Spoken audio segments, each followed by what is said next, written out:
Let's say you and I commit the same crime. We're both arrested.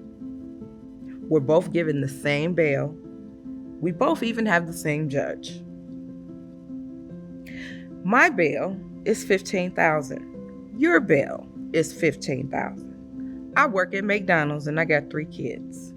I can't afford $15,000 to get out of jail. But you come from an affluent family who can afford that.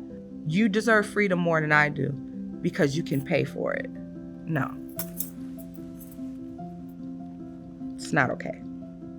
Some of the changes that the Minnesota Freedom Fund intends to see in bail reform, first and foremost, is to change the nature of the conversation.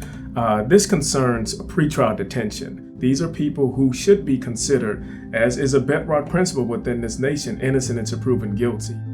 In our office, we pay both criminal-based bails and immigration bonds. And because of our backgrounds, we're able to balance each other out and work in those two spaces from lived experience.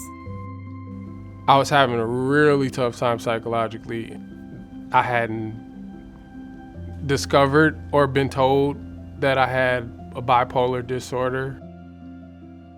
I ended up basically being hospitalized, and from the event that took place with the police, I believe it was just one count of disarming a police officer. I can look back now and point out that I wasn't in a rational state.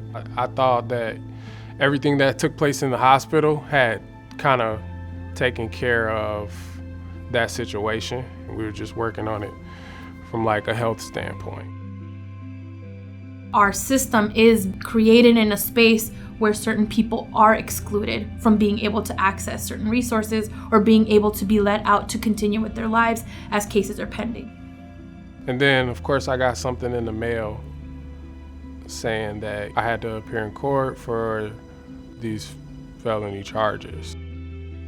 Particularly the Black and brown Minnesotans, the risk that they face in terms of being jailed pre-trial is to lose their housing, to lose their employment, to lose their transportation, to lose their children, to lose their families, to lose their families. We're speaking specifically about Minnesota because we are a right to bail state. Not every state does that, but in our state, if a judge does not determine that a person is a danger to society, they have to offer them a bail, and that is a constitutional right that we all as Minnesotans have. I guess it really started to sink in when I had to come up downtown and walk into a jail. Going through something like this, those financial setbacks can start to set back everything. Knowing that this is not about to be a financial burden on top of a shot at my freedom. Sometimes jail, more often than not, is so traumatic, often that those people are damaged psychologically when they come out.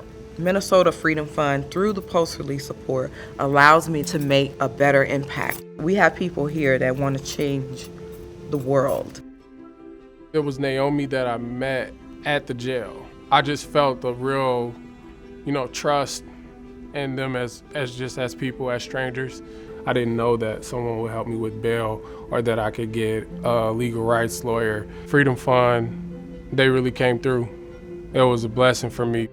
Now I can openly tell my supervisor at work or my manager at work if I'm comfortable with telling them that, but it's not like they had to find out and then fire me.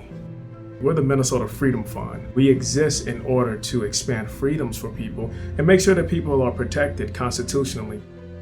Thank you for the trust in us, knowing that we were an organization that was being targeted by political rhetoric that was very detrimental to our organization, but that you still believed in us and felt that we were deserving of this award for the work that we're doing.